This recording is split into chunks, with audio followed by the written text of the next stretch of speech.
Ethiopians are now celebrating Easter with the price commodities skyrocketing. The living conditions getting harder, many are not undertaking the routines during this holiday. To all who are celebrating Easter, UMD wish you a happy Easter. Hello and welcome to our Saturday, April 23, 2022 program. This is Shimelis Gebremichael with UMD news package for today. We invite you all to stay with the program, and for your feedbacks, please use our email address newstips2020umd at gmail.com. UMD extensively works in understanding, measuring, and doing matters. Before we jump into our news package today, here are the headlines for the major news over the last couple of days.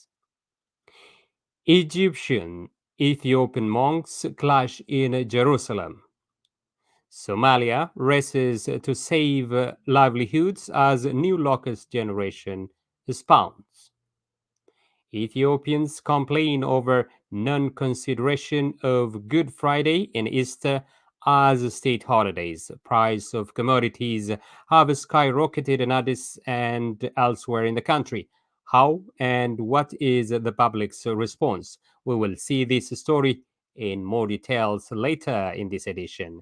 Now we will move into providing more information on these and other news items. As we always say, please do not forget to like and share our programs and subscribe to our YouTube channel. Also, view our programs in other platforms like Facebook, LinkedIn, and Twitter.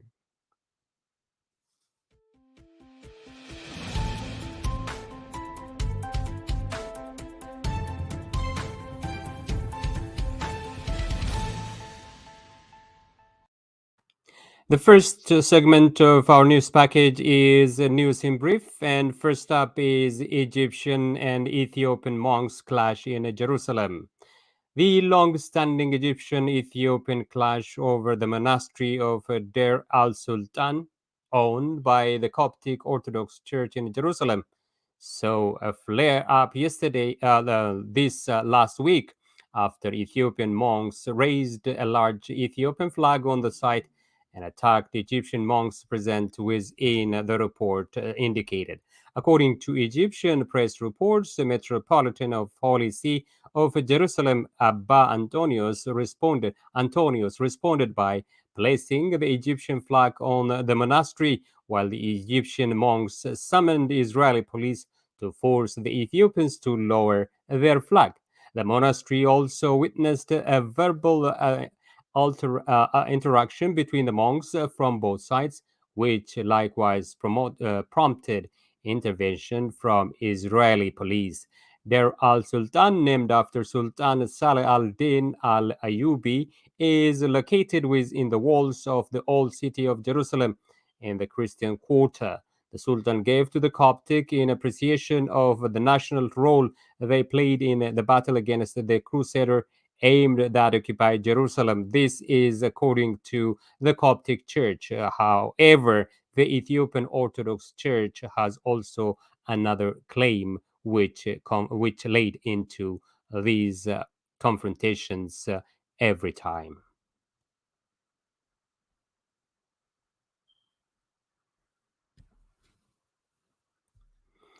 Eritrean government behind the closure of refugee camp in Tigray. Ethiopia says refugees in Eritrea are in a problem right now. Last week, the Ethiopian government announced that it is closing the Eritrean refugee camp in Tigray, Hitsats, which was operational for more than 7 years. According to the report by AFP last week, Hitsats refugee camp was home to well over 13,000 Eritrean refugees. Following the closure, Eritrean refugees are to be relocated to other camps in the country, or they can work in and live freely. Yoba Aweka, Deputy Director General of Ethiopia's Agency for Refugee and Returnee Affairs, the Ethiopian government's decision to close the camp has something to do, in part, funding cuts from the refugee agency, said AFP report. Eritrean refugees do not seem to subscribe to arguments. They think that the Eritrean government is behind Ethiopia's decision to close the camp. If there is an Eritrean government behind the decision, as the refugees claim, what is the motive in doing so? It is unclear. Borkenna news reporter early this week indicated.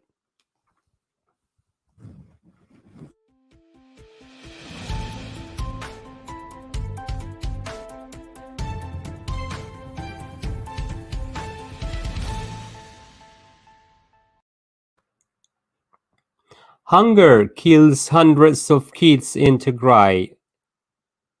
At least 1,900 children under the age of 5 have died from malnutrition in Tigray region in the past year.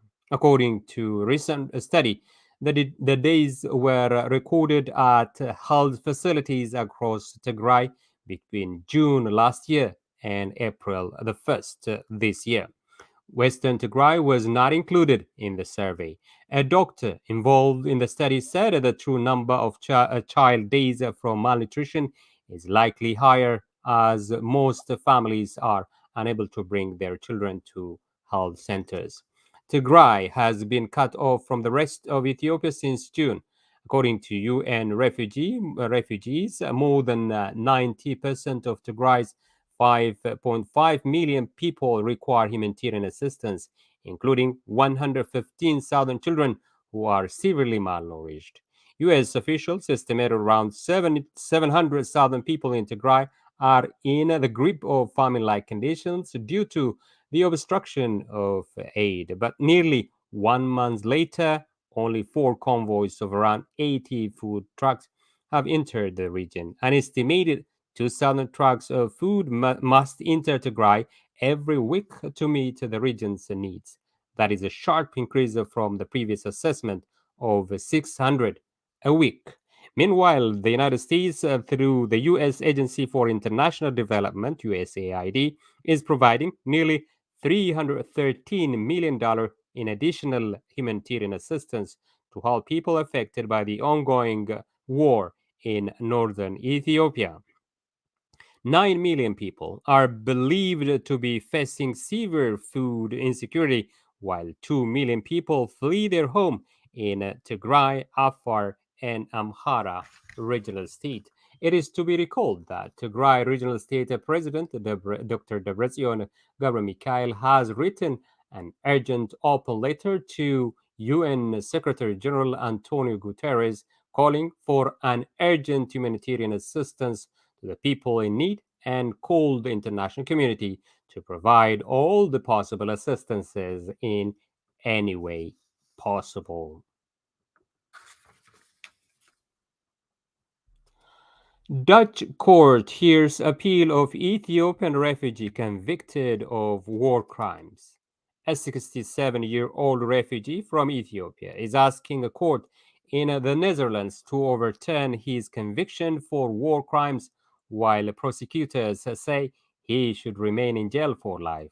During 2 weeks of hearing before the Hague Court of Appeals that wrapped up Wednesday, Shetu Alamu urged a lower Dutch court refused to consider exculpatory evidence during his 2017 trial for torturing and murdering civilians, including children, during political violence in the late 1970s in Ethiopia and what is now Eritrea.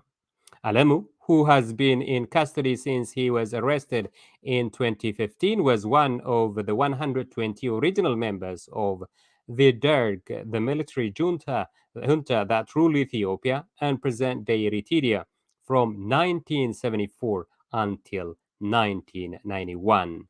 During Alemu's 10-day trial in 2017, prosecutors presented evidence that they oversaw the execution of 75 people who were detained in a church and whose bodies were dumped in a mass grave.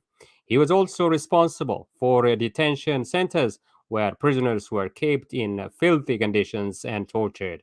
According to his lawyers, he is in ill health, and part of his appeal had to be heard in the prison.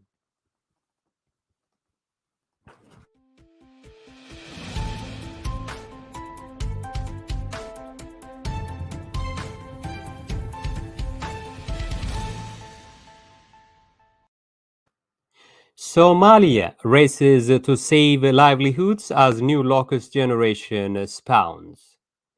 United Nations and government officials recently said Somalia is deploying surveillance teams and specialized vehicles to prevent desert locust swarms ravaging crops and pastures and destroying the livelihoods of hundreds of thousands of people. The worst outbreak in a generation has seen hungry swarms, some the size of cities, sweep across Somalia, Ethiopia, and Kenya since December, destroying swaths of farm and grazing land.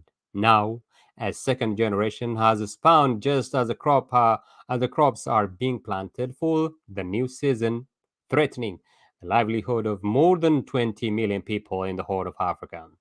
Locust swarms are not new to East Africa, but climate scientists say erratic weather linked to global warming has created ideal conditions for the insects to surge in numbers to seen in a quarter of a century.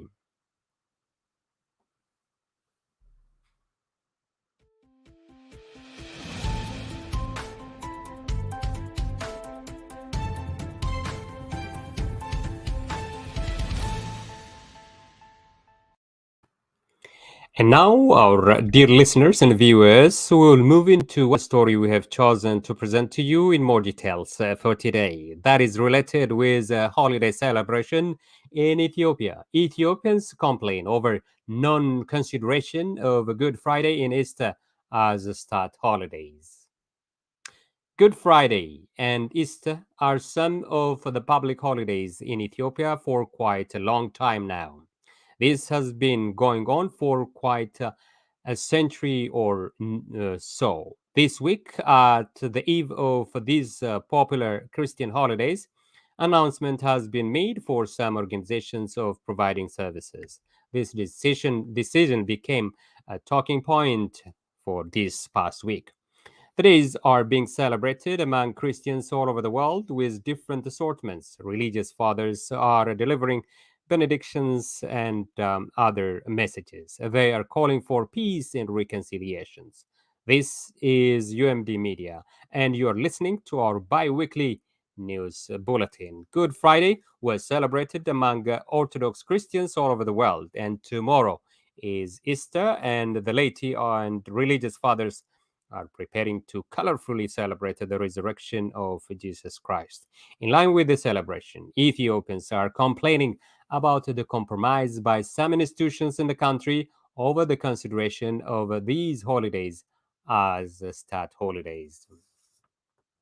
Earlier this week, some institutions have announced the provision of some services which angered many followers of the faith in Ethiopia.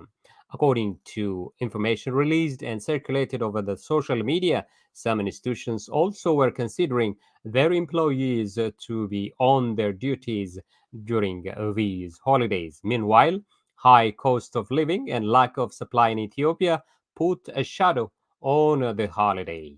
Chicken stew, aka Dorowat, a staple food and widely eaten during holidays, has now skyrocketed. The price of chicken is being sold between 800 to 1,000 birr, which has never happened in the past. Bowls, which are sometimes bought with groups and apportioned and at times considered as a symbol of a social friendship in Ethiopia, are now being sold between 25,000 to 120,000 Ethiopian birr in these holidays. This is the highest ever in the history of the country. The average price of a bull is between 25,000 and 35,000 birr, could be allotted only among 6 people. The highest price, that is 120,000 birr, is now could be apportioned among at least 10 households. The average price for sheep is between 8,000 and 9,000 birr, and the highest ones up to 15,000 Ethiopian birr. That is also the highest ever. Goat prices are also about the same price, but the highest prices are also between 18,000 and 25,000 birr.